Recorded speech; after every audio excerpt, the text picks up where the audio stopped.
I want to talk to you today about a comment that I got. And this comment was basically talking about, hey, I'm watching you bench 315 in this video. Do you actually have good mind-muscle connection when you're benching 315? So I'm going to talk about mind-muscle connection today. And mind-muscle connection improves over time. And it definitely happens over time. So the first time I benched 315, no, I barely got the weight up, right? Because I did it for one, like every other, young guy in the gym. But over time, I have developed a really good mind-muscle connection with heavier loads like that. So when I first started lifting, I used to work out with a natural bodybuilder in the gym, and I worked out with him pretty consistently. He was in really good shape. So he explained to me, I asked him one day, I had said, hey, what can I do better with my training to get more out of it? And he said, you need to focus less on the weight and more on the actual connection to the muscle. And he kind of repeated the phrase that Arnold said, like, put your mind in the muscle. And to me, when I heard that, I'm like, I don't really understand what that means. What the hell does that actually mean? So here's how to develop mind-muscle connection. So I want to thank this person for commenting this, because this was a really good topic that's awesome for a lot of lifters to cover, because once you develop that mind-muscle connection, you definitely get more gains. So how you develop mind-muscle connection is what you think about during the set. So now we've all been there where you're doing sets where all you're thinking about is that next rep, right? Like 1, 2, 3, and you start struggling, 4, and you're just focusing on getting it up. Sometimes you're focusing on, oh shit, I don't want this weight to fall on me. Oh shit, I don't want to get hurt.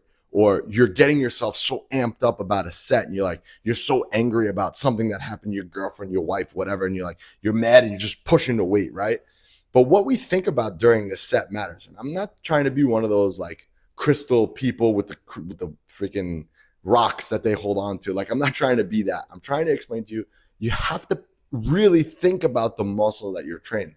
So for example, when I bench 315 now, or over 300 pounds now, I'm focusing on stretching my pecs and then squeezing them at the top. So stretch, flex, stretch, flex. It sounds kind of like stupid, but you want to put yourself in that position. So I'm not focusing on the reps that I'm doing. I'm focusing more on squeezing as I'm doing it. And that over time leads to that developing that mind-muscle connection and that connection to your mind and the muscle. So I would say, don't rush weight. Instead, what you should do is you should rush control.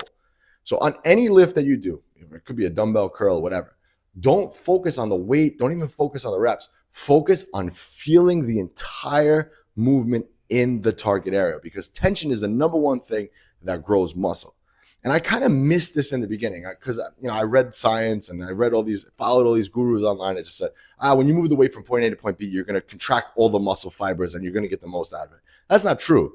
As a bodybuilder, your goal is not to move the most weight as possible. You're not a weightlifter. As a bodybuilder, your goal is to build the best body.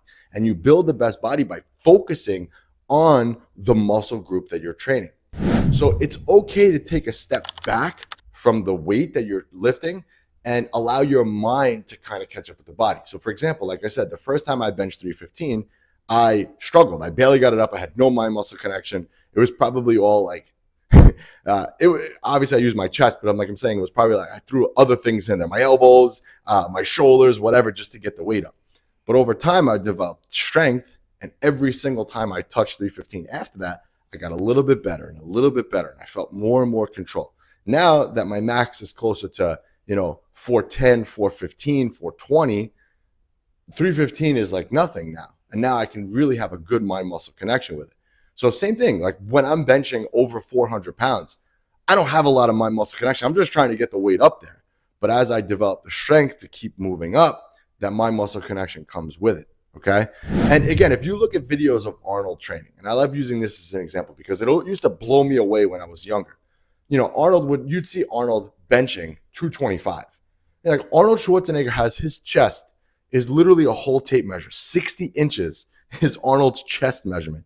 And he's in a video here using 225. It makes no sense. Same thing in pumping iron. Lou Ferrigno, huge. I think he was like 260 when he was competing with Arnold.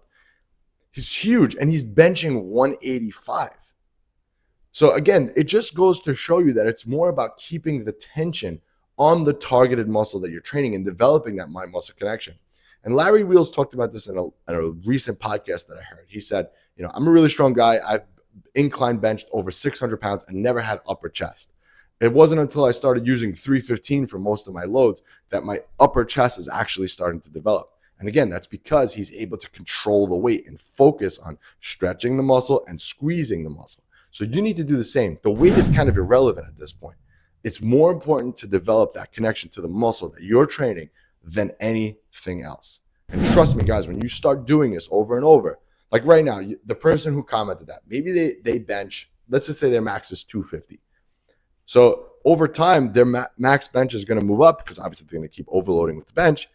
And soon, let's just say they're usually benching 205 or 225. They're getting a good, contraction with their chest when they do that.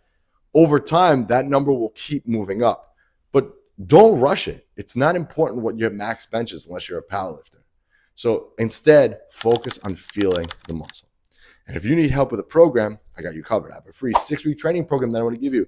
No strings attached. All you got to do is click that link in the comments below. And the reason why I'm giving you this program is because I want to help you to avoid all the mistakes that I made along my 20-year journey, all right? This was Anthony. Make sure you subscribe, and I'll catch you guys on the next one.